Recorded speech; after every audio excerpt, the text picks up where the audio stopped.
begin by thanking my old friend, the member for South Cotswolds, for introducing and leading this important debate. It's not the first time the Liberal Democrats have highlighted the serious issue of the crisis in Send and the urgent need we must solve it with. Since being elected as the Member of Parliament for Woking, I've spoken to 68 parents and carers who have been brought to the brink of despair by having to fight tooth and nail and every step of the way for their child.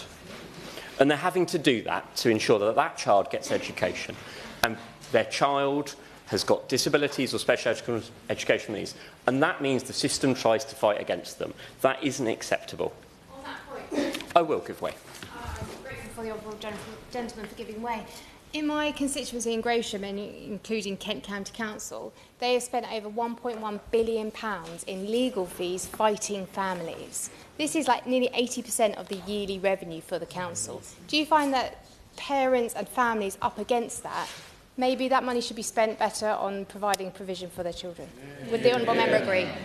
I can completely agree. The system that we have all inherited from the previous government fails vulnerable children and their families, but fails taxpayers as well. Education is a right. It is not something that should have to be fought for. Data from the local government and social care ombudsman shows that the number of complaints and inquiries it's received about Send has surged in the last few years. There is a national crisis, whether that's in lack of school places, lack of support, it's just not kept up with demand. But things are especially bad in my constituency of Woking. The Conservatives running Surrey County Council are the worst offenders, according to the Ombudsman. They've received 348 complaints about my local county council, the highest in England over 6 years. That's not acceptable, and it's a failing institution. That level of complaints, whether that's Surrey or across the country, shows why parents must have a legal right.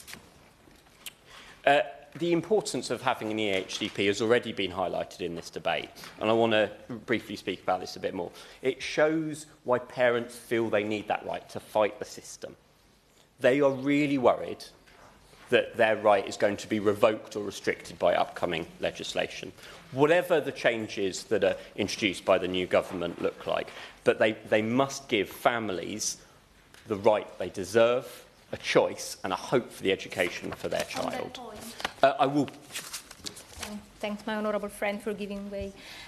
Send families in Stratford-on-Avon want to work in partnership with schools and councils, but too often they are left without the support they need. They are battling an adversarial system. Does my honourable friend agree that any reforms coming should strengthen cooperation between families, schools, health services and local authorities and not weaken it? I completely agree with my honourable friend from Stratford. We need a duty to cooperate to support vulnerable children. One of my constituents has got 2 children, both with SEND. Her youngest has an EHCP, a battle that has that's taken years to do. That child should have started school in September 2024, but today still has no specialist school place and has no alternative provision. They have missed 1 whole year of education. In exchange, they are offered 1 hour of remote learning. That is not acceptable.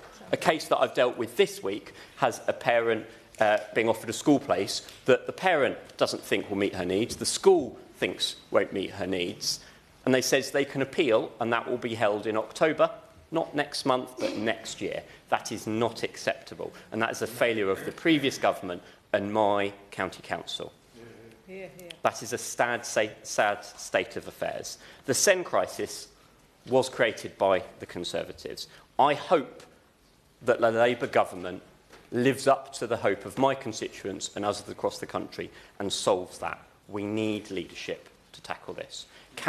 We cannot allow another generation of children to be failed by that inaction. These children deserve a school space. They deserve support, and above all, they deserve hope for their future. To the government, please change your system. Please change the system. Invest in the system, but don't take parents' rights away in the first place. Thank you.